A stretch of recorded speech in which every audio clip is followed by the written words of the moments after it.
Lucas, capítulo 9. Jesus convocou os 12 e deu a eles autoridade e poder sobre os demônios e as doenças. Ele os chamou para pregar as boas notícias do reino de Deus e curar os doentes. E os aconselhou: não pensem que precisarão de muito equipamento para cumprir a missão. Sejam simples. Vocês são o equipamento. Nada de hospedagem de luxo. Hospedem-se num lugar simples e contentem-se com isso. Se não forem bem recebidos, deixem a cidade. Não façam cena. É hora de dar de ombros e continuar o caminho. Assim eles partiram. Viajaram de cidade em cidade anunciando as últimas notícias da parte de Deus, a mensagem, e curando pessoas por onde passavam. Quando tomou conhecimento desses fatos, o rei Herodes não sabia o que pensar.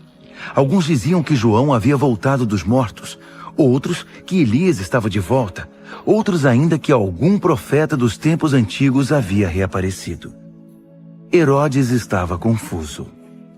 Eu matei João e o decapitei? Quem é esse de quem tanto falam?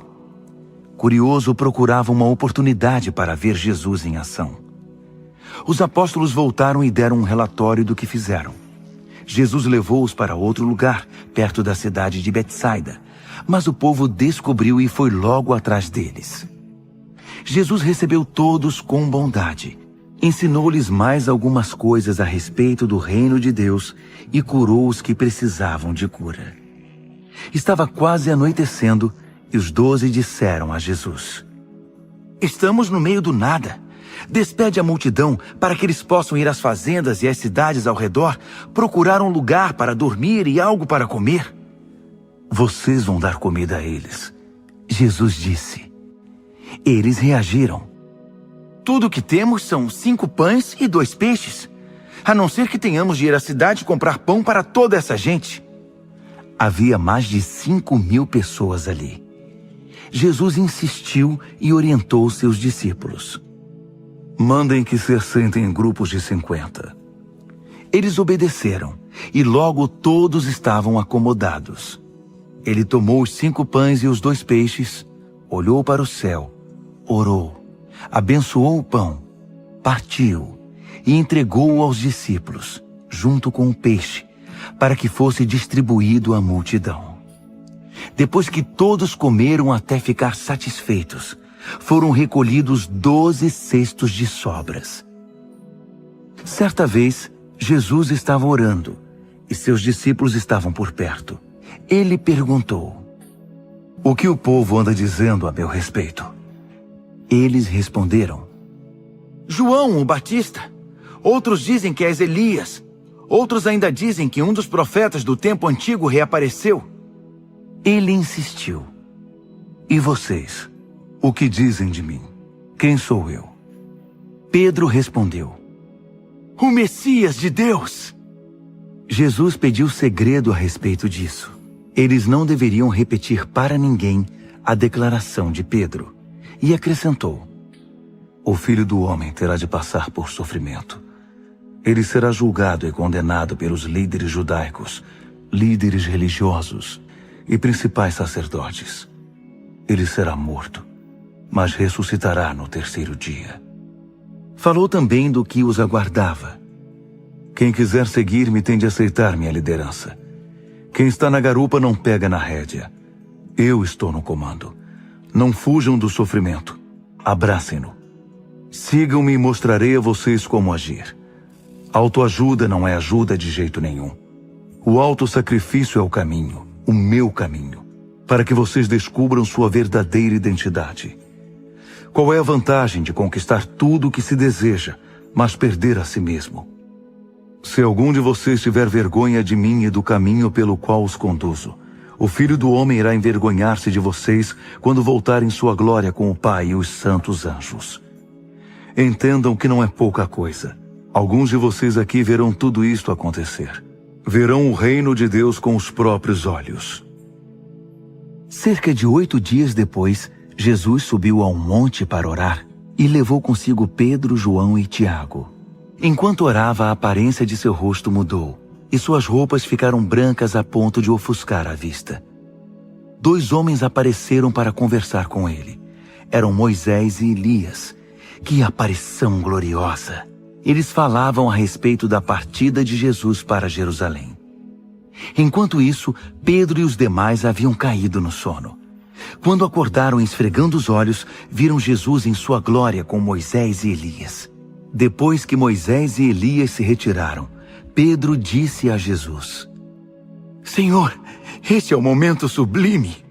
Vamos construir 3 memoriais, um para o Senhor, um para Moisés e outro para Elias. Ele falava sem pensar. Nesse instante, uma nuvem brilhante os envolveu. Dentro da nuvem, todos tiveram profunda consciência da presença de Deus. Lá dentro, ouviram uma voz: Este é meu filho, marcado pelo meu amor. Ouçam-no. Quando a voz cessou, eles viram Jesus sozinho. Por um bom tempo ficaram em silêncio.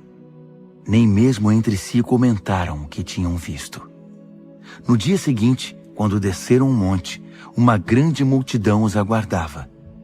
Então um homem gritou do meio do povo: Mestre, por favor, estou suplicando pelo meu filho, meu único filho.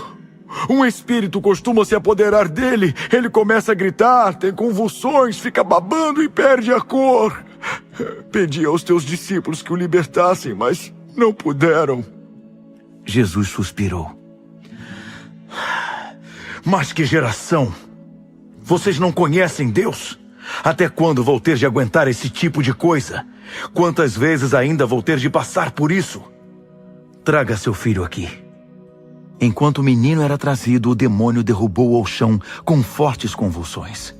Jesus ordenou ao espírito imundo que saísse, curou o menino e entregou-o ao pai. O povo ficou perplexo e maravilhado diante da majestosa grandeza de Deus. Os discípulos permaneceram ali, ainda não recuperados do assombro diante de tudo que Jesus havia realizado. Ele anunciou ao grupo: O Filho do Homem está para ser traído por gente que não quer nada com Deus. Eles não sabiam do que ele estava falando. Era como se ele falasse uma língua desconhecida. E mesmo sem entender nada, tinham vergonha de perguntar o que ele estava querendo dizer.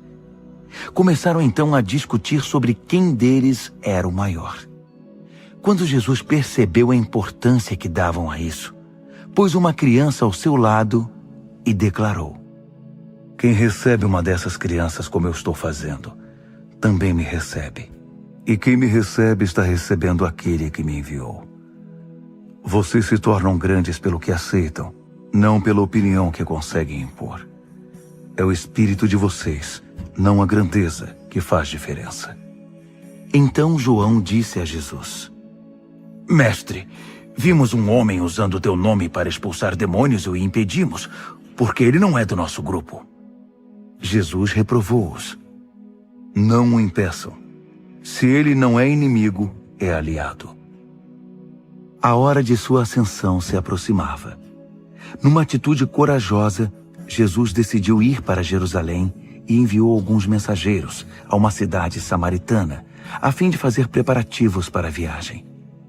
Mas quando os samaritanos souberam que o destino dele era Jerusalém, recusaram-se a recebê-lo.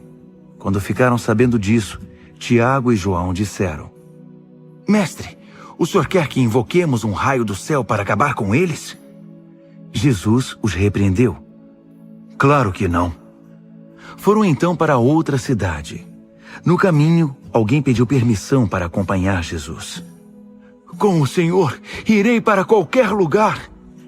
Jesus foi incisivo. Você está mesmo pronto para me seguir? Saiba que não costumamos ficar em boas hospedagens. Jesus disse a outro homem: Siga-me. Ele respondeu: Tudo bem, só que preciso de alguns dias. Tenho de acertar a questão do sepultamento do meu pai. Jesus afirmou: As coisas mais importantes primeiro. A prioridade é a vida, não a morte. A vida é urgente.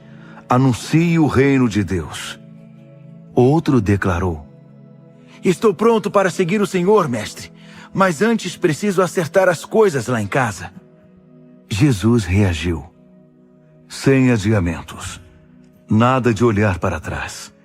Ninguém pode deixar o reino de Deus para amanhã. A oportunidade é para hoje.